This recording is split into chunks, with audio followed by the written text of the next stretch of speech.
Welcome to PM7 వార్తలు. తెలంగాణ అఘోరి పేరు తీస్తేనే చాలా మందికి కోపం, ఏహ్యమైన భావం కలుగుతుంది. అంతగా విరక్తి పుట్టేందుకు ఆమె చేసిన చేష్టలు, మాట్లాడే మాటలు, ఆమె ప్రవర్తనే కారణం.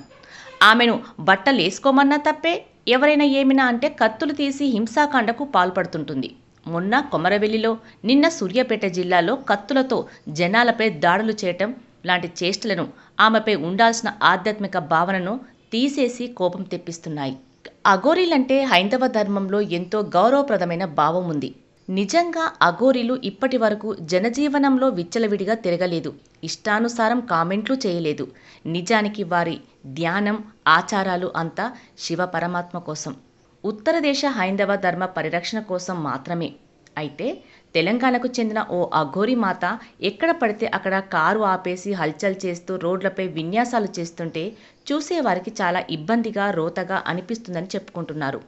అయితే ఈ అఘోరి ఆట కట్టించారు పోలీసులు. అంతేకాదు మొత్తానికి తన ట్రీట్మెంట్ రుచి చూపించారు పోలీసులు. కారుతో సహా గాల్లోకి ఎత్తేసి కిందకి దిగే వీలు లేకుండా చేసి కారును తరలించారు. ఈ సన్నివేశం అచ్చంగా అల్లు అర్జున్ నటించిన జులాయి సినిమా సీన్ను తలపించింది. కాగా ఇదంతా రాజన్న సిరిసిల్ల జిల్లా తంగలపల్లి మండలం జిల్లెల చెక్పోస్ట్ వద్ద జరిగింది. గత కొన్ని రోజులుగా వేములవాడ రాజరాజేశ్వర ఆలయంలో ఉన్న దర్గాను కూల్చేస్తానంటూ సంచలన వ్యాఖ్యలు చేస్తున్న అఘోరి సోమవారం ఆ పని చేసేందుకు బయలుదేరింది. తన సోషల్ మీడియాల వేదికగా ఈ విషయాన్ని 2-3 రోజులుగా అప్డేట్ ఇస్తుండగా పోలీసులు అప్రమత్తమయ్యారు. ఈ క్రమంలోనే వేములవాడ వెళ్లే ఆయా మార్గాల్లో నిఘా పెట్టారు. దీంతో జిల్లెల మీదుగా వెళ్తుందని తెలుసుకున్న పోలీసులు అడ్డుకొని వెనక్కి వెళ్లాలని చెప్పారు. పోలీసులు ఎంత చెప్పినప్పటికీ అఘోరి మాత్రం వెనక్కి తగ్గలేదు. ఎంత చెప్పినా వినకపోవటంతో తమదైన ట్రీట్మెంట్ చూపించాల్సిందేనని పోలీసులు అనుకున్నారు. టోయింగ్ వెహికల్ తీసుకొచ్చి అఘోరితో సహా కారును గాల్లోకి ఎత్తి తరలించారు.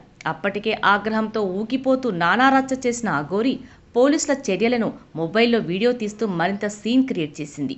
అయినా సరే పోలీసులు ఆమెను అదుపులోకి తీసుకున్నారు.